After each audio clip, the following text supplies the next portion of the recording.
Congresswoman Marjorie Taylor Greene is also joining us this evening. And Congresswoman, I wanted to get you to comment on one of the points that I was just making with our previous panel. It seems there are more FD 1023s, these unclassified documents detailing multiple investigations of influence peddling, criminal influence peddling by the Biden family and Joe Biden himself that were revealed to James Comer and his staff today. Is it a coincidence, do you think, that on a day when the FBI finally comes clean about what they've got on Joe Biden, that all of a sudden we have an indictment of President Trump? No, I don't think there's any coincidence. And I can tell you, Chris, you're absolutely right. I actually read the FD 1023 form today in the SCIF. And it's ironic it was in the SCIF because this 1023 form is unclassified.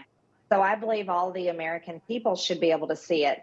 But on the 1023 form that lays out in perfect detail and description from the FBI's top paid informant that they say is very credible, one of their most credible informants, it lays out all the truth that we knew all along, that you've reported on and many others, that Joe Biden was involved in pay-to-play schemes in Ukraine involving Burisma.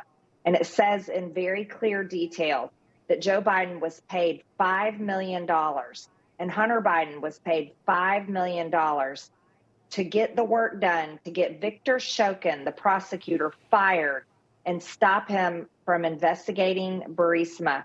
Hunter was on the board for Burisma, and he wanted to have Burisma buy a U.S. oil and gas company. And he says that he was working that deal. Now, the redacted person that's quoted on the form by the informant said that Hunter Biden was stupid.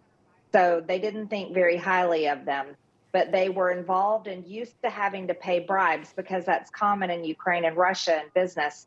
And they were willing to pay a bribe to the vice president of the United States in order to get Victor Shokin fired. But the form references two more 1023 forms. So we know there are at least two more. Well, it may be common to bribe officials in Ukraine and Russia, but it's also common here in the United States. I mean, Joe Biden, while he was in the Senate, this was the worst kept secret in the United States. He was known as Quid Pro Joe by his fellow Democrats and also Republicans who called Joe Biden their friend. Tell me, Congresswoman, why do you think so many on both sides of the political aisle have been so committed to covering for this man all this time? Well, I just can't understand it, but I will tell you I was shocked at the SARS reports that we read in the Treasury Department that we've been reading over the past couple of months, over 2,000 pages of them. And the way that these schemes are laid out, it appears that this is possibly something that maybe many other politicians or high-ranking officials in our government may be doing, selling out the United States and our national security in exchange for payments. What they're doing is they get payments, wire transfers from foreign countries into LLCs, which are fake shell accounts. The money goes in the fake shell accounts, and then the money is paid out to multiple Biden family members. We've read that in the SARS reports, and then we subpoenaed bank records. The Oversight Committee staff and all the members have done an incredible job in this investigation, and we've done it in less than 6 months. It was also interesting that on the 1023 form I read today, that the person, the redacted name, but it was really the oligarch that owned Burisma. You could tell that from reading the form. He said that we wouldn't be able, it would take us 10 years to uncover and investigate all of the Biden bank statements and their bank accounts and wire transfers.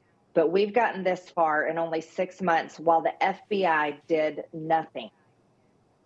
Good grief. And you know what, Congresswoman, with all the money that seems to be coming in to Joe Biden, maybe to the FBI, to the DOJ, all this money coming in from foreign sources into the United States, I mean, what do they need the taxpayers' money for? I'm asking that. You know, maybe in the next debt deal discussions, we can have a conversation about how much money we're dedicating to these agencies that, in my opinion, have betrayed us all. Congresswoman Marjorie Taylor Greene, thank you very much. Appreciate your time tonight.